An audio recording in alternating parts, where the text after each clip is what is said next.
Tomorrow's lab is a calorimetry lab, and don't expect to write a whole lot down with this movie because there's going to be a lot of show and tell. First of all, here's the calorimeter. It's got a lid. You got an outer cup, that's this guy. Inner cup, that's this one, with a little ring.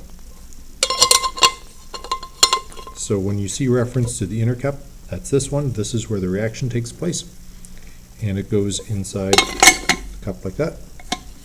You're going to be picking up a stirrer. The stirrer is made of iron. It's going to go into the calorimeter, and you have to carefully put the stirrer through that small hole. Okay, so it's going to assemble like this. We've got a little stopper here, and you'll notice that there's one hole, not two. So that goes into the top, and instead of a thermometer, we're going to use a low mass thermocouple.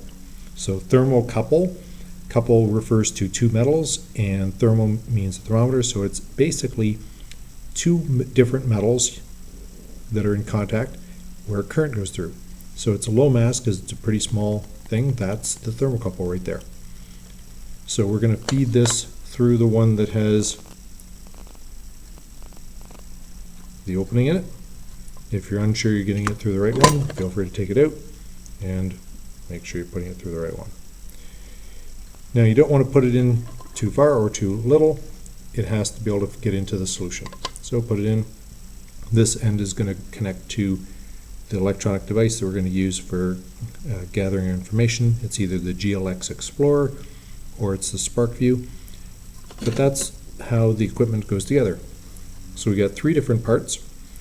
One part is going to be where we put in here water, and you're going to then add some solid sodium hydroxide.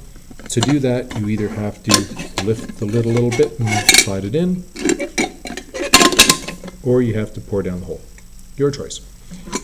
And then you're going to stir, stir, stir, stir, stir until you get the temperature rise to stop happening, and you're going to record your temperature.